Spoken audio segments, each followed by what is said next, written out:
नमस्कार दोस्तों। तो चलिए कहानी शुरू करते हैं। अब से 25 साल पहले सुबह के 9 बजने को थे। नाश्ते की मेज पर नवीन और पूनम मौजूद थे। नवीन अखबार पढ़ रहे थे और पूनम चाय बना रही थी। तभी राजन वहां पहुंचा और तेजी से कुर्सी खींचकर उस पर जम गया। गुड मॉर्निंग मम्मी पापा, राजन ने कहा। गुड मॉर्निंग बेटा, पूनम ने मुस्कुराकर जवाब दिया और उसके लिए ब्रेड पर जैम लगाने लगी। मम्मी, सामने वाली कोठी में लोग आ गए क्या? अभी मैंने देखा कि लॉन में एक अंकल कुर्सी पर बैठे हैं। हाँ, कल ही वे लोग आए हैं। 3 ही लोगों का परिवार है, माता पिता और एक बेटी है, देवी का नाम है उसका। कल जब सामने सामान उतर चुका था तब मैं वहां जाने वाली थी उनसे चाय पानी पूछने के लिए। तभी वह बच्ची देविका आ गई। वह पानी लेने आई थी। बड़ी प्यारी है, दिखने में बहुत सुंदर और बहुत मीठा बोलती है। उसने बताया कि वे लोग इंदौर से यहाँ शिफ्ट हुए हैं। ओके, अच्छा मम्मी, मैं चलता हूँ। रितेश मेरा इंतजार कर रहा होगा। खाता हुआ राजन वहां से भागा। अरे नाश्ता तो ठीक से करता जा, पूनम ने पीछे से आवाज दी। उसने कभी सुनी है तुम्हारी कोई बात? उसके कानों तक पहुंचे तो बात ही क्या। नवीन चाय का घूंट भरते हुए बोले, आप भी हमेशा उसके पीछे पड़े रहते हैं। यही तो उम्र है उसकी मौज मस्ती करने की। कॉलेज खत्म हुए साल भर हो चला है और कितनी मौज करेगा। रितेश को देखो, आनंद के साथ अब उसने उसका सारा काम संभाल लिया है। आपका बिजनेस कहीं भागा नहीं जा रहा, राजन ही संभालता है। देख लेना, एक बार जिम्मेदारियों में रम गया तो फिर साथ बैठने तक की फुर्सत नहीं मिलेगी। चलो देखते हैं ऐसा कब होता है। और आज कहाँ गए हैं तुम्हारे साहबजादे? संडे है, बताया तो है। उसने रितेश के साथ गया है, पूनम बर्तन समेटते हुए बोली। रितेश राजन के घर से चंद ही घर छोड़कर रहता था। उनके माता पिता आनंद और लता और राजन के माता पिता नवीन और पूनम, सभी का आपस में अच्छा व्यवहार था। सालों पहले आनंद दिल्ली में नवीन के मोहल्ले में आए थे। रितेश के अलावा उनकी एक बेटी थी जिसका नाम अनु था। बचपन में ही रितेश की बुआ ने उसे गोद ले लिया था। हालांकि इस बात से कोई अनजान नहीं रहा कि असल में अनु आनंद बाबू की बिटिया है। बेऔलाद और विधवा सीमा ने अनु को सगी माँ से ज्यादा चाहा।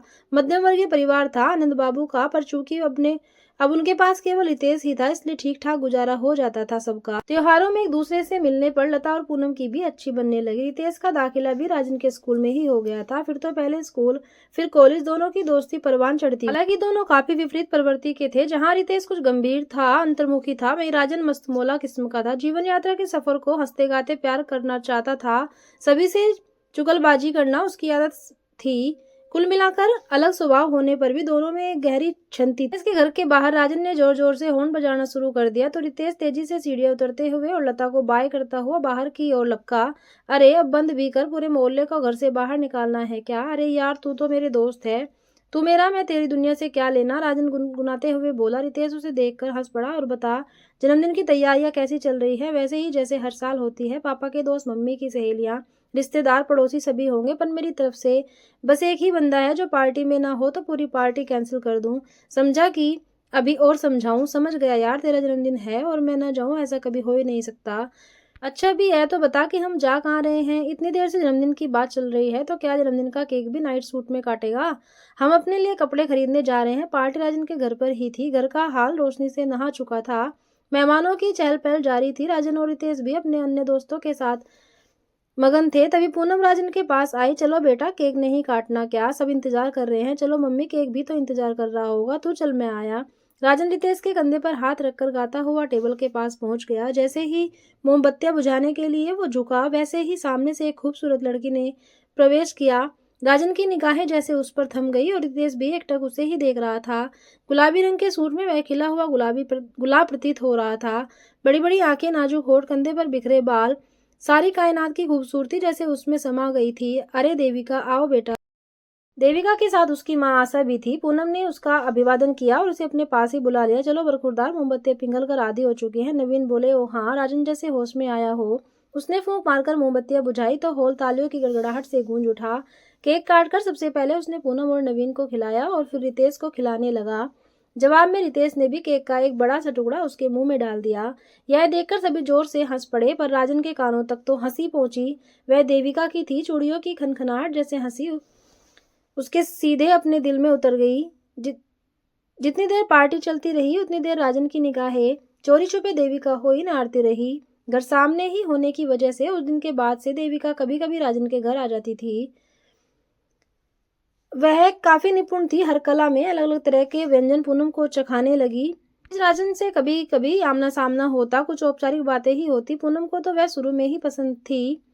उसने मन ही मन उसे राजन के लिए पसंद भी कर लिया था, पर बाप बेटे से बात करने के लिए वह देविका का मन भी टटोल लेती। लेना चाहती थी। उसके लिए वह किसी उपयुक्त मौके की तलाश में थी। ऐसे ही लगभग 6 माह बीत गए। एक दिन राजन ने घर के बाहर अपनी गाड़ी स्टार्ट की तो देखा कि सामने देविका खड़ी थी। राजन गाड़ी लेकर उसके सामने हेलो देविका, कैसी हो? आज कॉलेज नहीं जाना क्या? जाना तो है, पर आज पापा की कार नहीं है, उन्हें किसी जरूरी काम से कहीं जाना है, तो आज वे जल्दी ही निकल गए। वह टैक्सी का इंतजार कर रही है, तो मैं छोड़ देता हूँ, रास्ते में तो वही है। अरे अभी मिल जाएगी कोई टैक्सी, तुम क्यों तकलीफ करते हो? तो तुम भी यह तकल्लुफ रहने दो। राजन ने गाड़ी का दरवाजा खोल दिया। देविका मुस्कुराते बैठ गई। गाड़ी सड़क पर दौड़ने लगी कि कुछ ही दूरी पर एक रेड लाइट पर देविका की खिड़की के पास गुलाब के फूल बेचने वाला एक बच्चा आकर खड़ा हो गया और उसने फूल खरीदने की गुहार सी लगाने लगा। तो देविका ने उससे फूल ले लिया। इस फूल का तुम क्या करोगी? अचानक राजन के मुंह से निकल गया। क्या मतलब? देविका ने सवालिया नजरों से उसकी ओर देखकर पूछा। मतलब तो कुछ भी नहीं, लीजिए आप फूल। अरे यार, फूल को फूल ही क्या जरूरत है? राजन मुंह ही मुंह में बुदबुदाता हुआ बोला। कुछ कहा तुमने? ना ना, कुछ भी तो नहीं। कुछ ही देर में राजन ने गाड़ी कॉलेज के गेट के सामने रोक दी। Thank you so much, welcome. Devika मुस्कुराते हुए गेट की ओर चली गई। राजन उसे जाता हुआ देख ही रहा था कि अचानक उसकी नजरें देविका की सीट के नीचे गिरे हुए एक कागज पर पड़ी। उसने झट से कागज उठाया और सोचा कि देविका का ही होगा, इसलिए उसने उसे आवाज लगानी चाहिए, पर तब तक देविका उसकी आंखों से ओझल हो चुकी थी। है क्या यह? राजन ने खुद से ही सवाल किया और कागज खोलकर देखा। जैसे ही पहली पंक्ति पर राजन की नजर गई, वह आश्चर्य से भर उठा। वह एक खत था। राजन ने तूफान की तेजी से वह खत पर डाला। खत समाप्त होते ही वह खुशी के मारे चिल्ला सा उठा। उसने गाड़ी स्टार्ट की और वापस घर की ओर दौड़ा। पूरे रास्ते उसके दिलो दिमाग में वह खत छाया रहा। घर पहुंचते ही उसने पूनम को पुकारा, मम्मी ओ मम्मी, तू कब सास बनेगी? राजन पूरे जोर शोर के स्वर में चिल्लाने लगा। पूनम आई तो उसने कानों पर हाथ रख लिए। पहले चिल्लाना तो बंद कर, और यह क्या कर रहा है? अच्छा है तेरे पापा घर पर नहीं है, वरना अभी तूफान आ जाता। तूफान ही तो आ गया है मम्मी, आप मेरी शादी की बात करती थी तो अब करवा दीजिए। ऐसे ही करवा दूं? शादी के लिए कोई लड़की भी तो होनी चाहिए मेरे बच्चे, पूनम लाड भरे स्वर में बोली। लड़की तो है देविका। सच देविका, तुझे पसंद है ना? पूनम खुशी से झूम सी उठी। बहुत पसंद है, और आज ही पता चला कि मैं भी उसे पसंद हूँ। क्या कर रहा है? तुझे कैसे पता लगा? क्या उसने कहा है तुझसे? सही है कुछ। अच्छा, शादी की तैयारियां करो। राजन कुछ उतावला सा हो रहा था और उसका उतावलापन देखकर पूनम हंसती जा रही थी। अरे पागल, ये काम के चुटकी बजाते ही हो जाते हैं। तेरे पापा से बात करनी है और देविका के घर वालों से भी। अच्छा, कहा चुटकी बजाते ही हो जाता। चुटकी बजाते बजाते राजन अपने कमरे में चला गया। उसे जाता हुआ देखकर पूनम की आंखों में जैसे लाड का सागर हिलोरे लेने लगा। कमरे में पहुंचकर राजन पलंग पर औंधा गिर पड़ा और जेब से खत निकाल कर फिर से पढ़ने लगा। प्यारे यार, आज हमें मिले पूरे 6 महीने हो चुके हैं, और पार्टी का ही दिन था जब हमने एक दूसरे को पहली बार देखा था।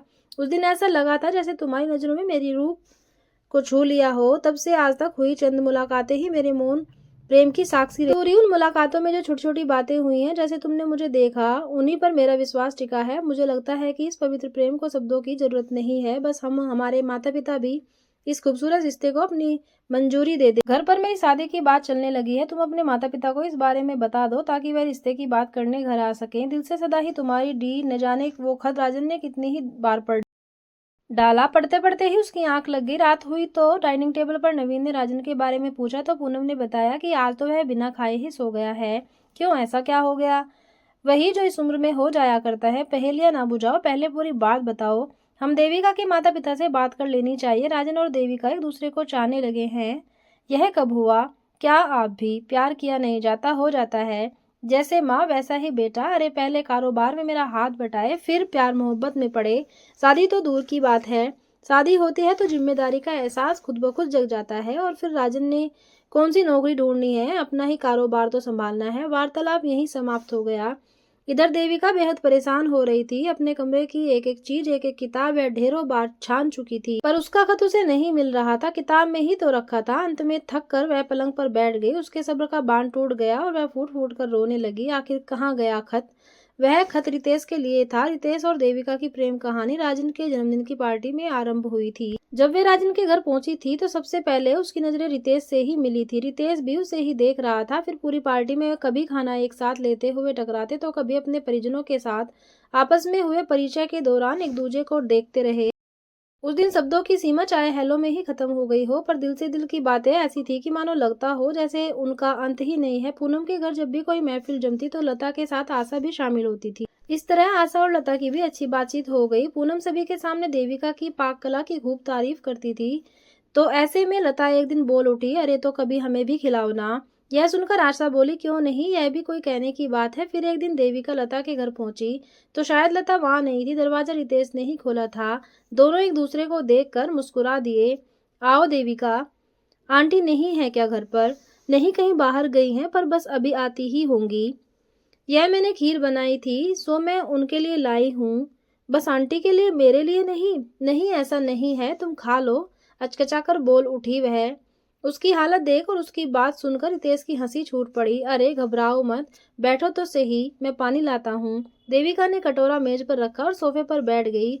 उसका दिल सीने में इस कदर धड़क रहा था जैसे उछलकर बाहर आ जाएगा।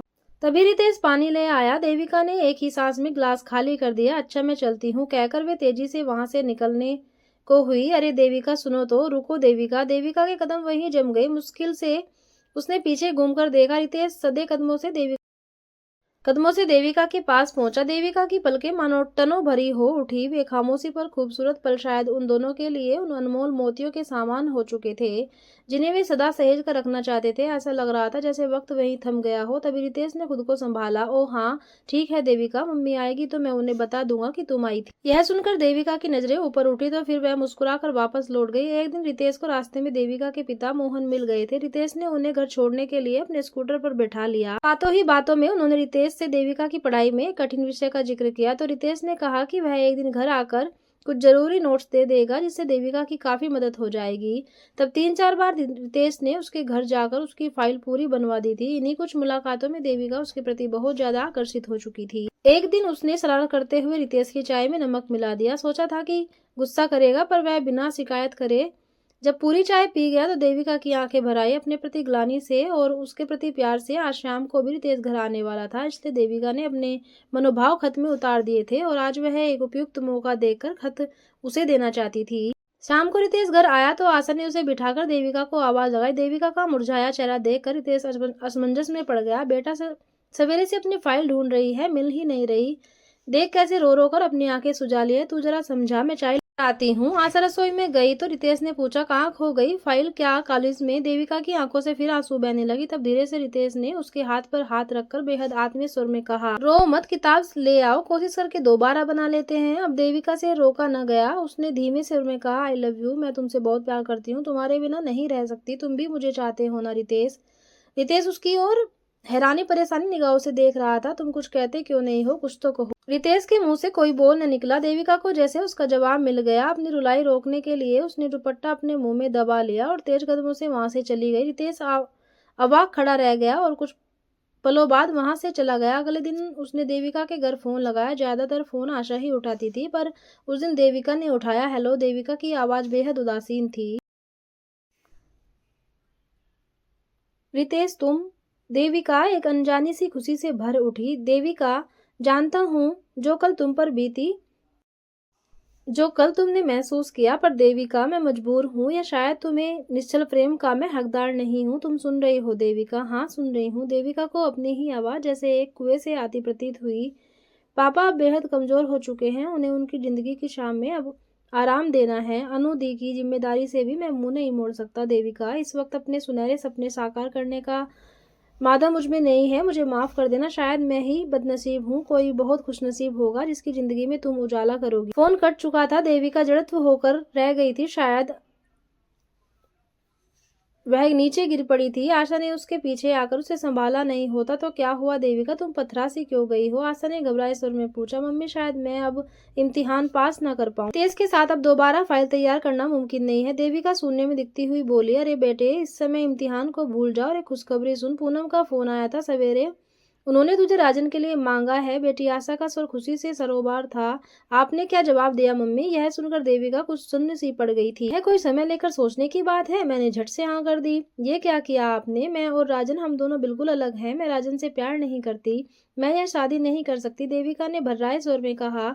अरे यह प्यार मोहब्बत फिल्मी कहानियां में ही अच्छे लगते हैं, हकीकत में नहीं। और फिर आखिर क्या कमी है लड़के में? अच्छा परिवार है, राजन उनका इकलौता बेटा है, और फिर सबसे बड़ी बात, पहल उनकी तरफ से हुई है। और क्या क्या चाहिए? देविका जैसे कुछ ही भी सोचने समझने की ताकत खो चुकी थी। सब कुछ जैसे हाथ में सिमटी रेत की तरह फिसलता जा रहा था। देविका, हम तेरे माँ बाप हैं, कभी तेरा बुरा नहीं सोच सकते, मुझ पर विश्वास है, तू बहुत खुश रहेगी, वे लोग तुझे बहुत प्यार देंगे, आशा उसके सिर पर हाथ फेरती हुई बोली। उसके बाद कब्र में निभाई गई और कब वह दुल्हन बनकर राजन के घर आई, यह सब जैसे उसके होशो हवास में नहीं हुआ था। इस दौरान रितेश वहां उपस्थित नहीं था, वह सीधा राजन के घर पहुंचा था। विदाई के बाद राजन के घर में हुई रस्मों में जब देविका ने रितेश को राजन के साथ हंसते बोलते देखा तो उसके दिल में एक हुक सी उठी। क्या कोई एहसास नहीं है उसे मेरी भावनाओं का, मेरी जज्बातों का? क्या कभी भी एक दिन के लिए, एक पल के लिए भी उसने मुझे नहीं चाहा? मैंने तो अपना सर्वस्व प्रेम इस पर अर्पित कर देना चाहा था, पर यह एक कट्टर निष्ठुर क्यों है? क्या मैं इसकी जिम्मेदारी निभाने में सहयोगी नहीं बन सकती थी? इसने मुझे इस काबिल भी नहीं समझा। उफ, अगर यह मेरे सामने रहा तो मैं पागल हो जाऊंगी। देविका और बर्दाश्त न कर सकी। संपूर्ण ब्रह्मांड जैसे उसे घूमता नजर आ रहा था। अगले ही पल वह बेहोश हो चुकी थी। आंखें खुली तो एक संदेह कमरे में उसने खुद को पाया। वह उठी तो चूड़ियां और पायलों की आवाज से राजन भी जाग गया, तो उसके साथ ही अधलेटी अवस्था में था। अब कैसी हो यह रिश्तेदार बिना, यह रस्में व रिवाज, ऐसा लगता है जैसे शादी इस जन्म में हुई है और साथ रहना अगले जन्म में नसीब होगा। सारी रस्में निभाते निभाते तुम तो बेहोश हो गई थी। देविका बिल्कुल मौन थी। आराम से लेट जाओ, अभी सुबह होने में कुछ वक्त है, मैं लाइट बुझा देता हूँ, राजन ने प्यार से कहा और लाइट बंद कर कमरे से बाहर चला गया। सुबह तैयार होकर देविका सीधे पूनम के पास रसोई में पहुंची। कैसी हो तुम? रात की थकावट की वजह से तुम्हारी तबीयत ही बिगड़ गई थी, पूनम ने लाड से कहा। जी अब ठीक हूँ, देविका ने धीरे से जवाब दिया। आप यह रहने दीजिए, मैं करती हूँ। अभी तो नाश्ता टेबल पर लग चुका है, तो अब बस यह चाय की ट्रे ले जाओ। चाय लेकर देविका टेबल पर पहुंची। नवीन और राजन वहां बैठे थे। देविका ने नवीन के पैर छुए तो नवीन ने उसके सिर पर हाथ फेर दिया और मुस्कुराते हुए पूनम से बोले, बस उलझा दिया ना बहू को पहले ही दिन रसोई में। सास का रोल अच्छे से निभा रही हो। अरे ऐसा नहीं है, बहू नहीं है तो बेटी है मेरी, पूनम ने मुस्कुराते हुए कहा। देविका, यह सब कहने की बातें हैं। अच्छा सुनो, अब सबसे पहले अपने इम्तिहान की तैयारी करना। मैं तो चाहता था शादी परीक्षा होने के बाद ही हो, पर यह माँ बेटे की जोड़ी कहाँ मानने वाली थी भला, नवीन सहज भाव से बोले। जी पापा, देविका हल्के से मुस्कुरा कर रह गई। देविका ने पूरा ध्यान पढ़ाई में लगा लिया था। इम्तिहान भी हो गए और देविका अच्छे नंबरों से पास भी हो गई। तब नवीन और पूनम ने उन दोनों के बाहर जाने का प्रोग्राम बना दिया। ऊटी की मनमोहक वादियों में भी जब देविका का चेहरा ना खिला तो शाम को राजन ने उससे पूछ ही लिया, देविका क्या बात है, तुम शादी के बाद इतनी चुप चुप क्यों रहती हो? क्या तुम्हें मुझसे कोई शिकायत है? राजन ने भोलेपन से पूछा। यह सुनकर देविका कुछ पल उसे देखती रही। इस सब में राजन का क्या दोष है? उसने तो सच्चे मन से प्यार किया है। क्यों मैं इसके प्यार का जवाब प्यार से नहीं दे सकती? मैं क्यों इसे वही एहसास करवाऊं जो मुझे हुआ है? नहीं, मैं इसका दिल नहीं तोड़ सकती। इसे जरूर एक खुशहाल जिंदगी का हक है। देविका का दिलो दिमाग अब पूरी तरह से स्पष्ट हो चुका था। राजन का हाथ उसके हाथ पर ही था। उसने भी राजन के हाथ की पकड़ को और मजबूत बना करते हुए, ऐसी कोई बात नहीं है, मैं बहुत खुश हूँ। देविका के चेहरे पर आंतरिक चमक थी। राजन को काफी हद तक संतुष्टि महसूस हुई। उसके चेहरे पर एक निश्चल मुस्कुराहट आ गई। इसके बाद देविका ने राजन के सीने में अपना चेहरा छुपा लिया। अगली सुबह वह बहुत हल्का महसूस कर रही थी। शावर के नीचे जिस्म पर पड़ती पानी की फुहार जैसे उसका रोम रोम खिला दिया था। उसके नए जीवन की शुरुआत हो चुकी थी। हनीमून से राजन और देविका काफी खुशहाल वापस लौटे। कुछ दिनों बाद रितेश के साथ एक अनहोनी घटना घट गई। एक रात आनंद बाबू की तबीयत काफी खराब हो गई। अस्पताल पहुंचने से पहले ही उसने दम तोड़ दिया। लता अब वहां रहना नहीं चाहती थी, क्योंकि कुछ दिनों से आनंद अनु को बहुत याद कर रहे थे, इसलिए अब वो अनु से मिलने के लिए बेचैन हो उठी थी। उसे अपने आप बुलाना चाहती थी। इस पर रितेश की बुआ ने कहा कि अब अनु के लिए माहौल बदलना सही नहीं है, क्यों ना वे लोग ही अब मकान बेचकर उनके पास आ जाएं। ऐसे हालात में लता को भी यही सही लगा। जल्दी ही रितेश का परिवार वहां से चला गया। देविका शांत भाव से यह सब घटित होते देखती रही। इसके बाद राजन और रितेश की दोस्ती सिर्फ फोन पर हुई बातों पर चलती रही और समय के साथ एक दिन सिर्फ दिल में ही बस गई। शायद रितेश का फोन नंबर बदल चुका था, जो राजन के पास नहीं था। देविका को लगभग 1.5 वर्ष बाद पुत्र रत्न की प्राप्ति हुई। बहुत प्यारा था। राजन की जान बसती थी उसमें। अपनी तोतली भाषा में जब वो राजन को पापा पुकारता था तो राजन का दिल बिल्लियों की तरह उछालने लगता था। इस तरह 5 वर्ष बीत गए। इस बीच बिजनेस की एक जरूरी मीटिंग के लिए एक बार राजन को एक हफ्ते के लिए शहर से बाहर जाना पड़ा। उस दिन वह वापस आने ही वाला था कि दरवाजे की डोरबेल बजी। दरवाजा देविका ने ही खोला। सामने रितेश खड़ा था। देविका जैसे बुत समान हो गई थी। रितेश देविका के पीछे से उसे देखकर पूनम के मुंह से तेज स्वर में उसका नाम गूंजा। देविका झट से संभली। वह रितेश से एक तरफ हट गई। रितेश भीतर आते ही पूनम के पैरों में झुका। ने उसे गले से लगा लिया। दोनों की आंखें भर आई। ड्राइंग रूम में बैठे दोनों देर तक बातें करते रहे। इस दौरान देविका रसोई में ही रही। रितेश अपूर्व के साथ खेलने में व्यस्त रहा। नवीन घर आए तो वह भी उसे देखकर बहुत खुश हुए। आनंद बाबू को भी बेहद याद किया। नवीन और पूनम ने तभी दोबारा डोरबेल बजी। पापा आ गए, पापा आ गए कहता हुआ अपूर्वा दरवाजे की ओर भागा। वह गिर न पड़े इसके लिए रितेश उसके पीछे गया। अपूर्वा को गोद में लेकर दरवाजा रितेश ने खोला। राजन ही था सामने। एक दूसरे को देखते ही दोनों मौन होकर रह गए। कुछ पल यूं ही बीत गए। तभी अपूर्व पापा पापा पुकारने लगा। राजन ने उसे अपनी गोद में लेकर प्यार किया और फिर नीचे उतारा। उसके हाथ में खिलौना था जिसे देखते ही अपूर्व ने लपक कर छीन लिया था। दादी देखो पापा क्या लाए हैं। अपूर्व पूनम की ओर भाग गए। राजन और रितेश गले मिलकर जैसे दुनिया जहान को भूल गए। खाने की मेज पर भी उनकी बात चलती रही। देर रात उन दोनों को छोड़कर सभी सोने चले गए। पर यार तूने अब तक शादी क्यों नहीं की? मैं तो सोचता था कि अब तो तू 2-4 बच्चों का बाप बन चुका होगा। कोई पसंद नहीं आई क्या? बर्तन समेटती देविका के गले में जैसे कुछ अटक सा गया। अरे तेरे जैसी किस्मत नहीं है मेरी, हमें तो कोई पसंद ही नहीं करता। क्या कमी है मेरे यार में? वैसे देविका की कोई छोटी बहन नहीं है, वरना अपनी आधी घरवाली को तेरी पूरी बनवा देता। क्यों देविका? यह कहकर राजन खुद ही हंस पड़ा। देविका बर्तन समेट कर रसोई में चली गई। दोस्तों ये थी दो दोस्तों की कहानी और एक तरफा प्रेम की कहानी। तो कैसी लगी आपको कमेंट करके जरूर बताना। धन्यवाद।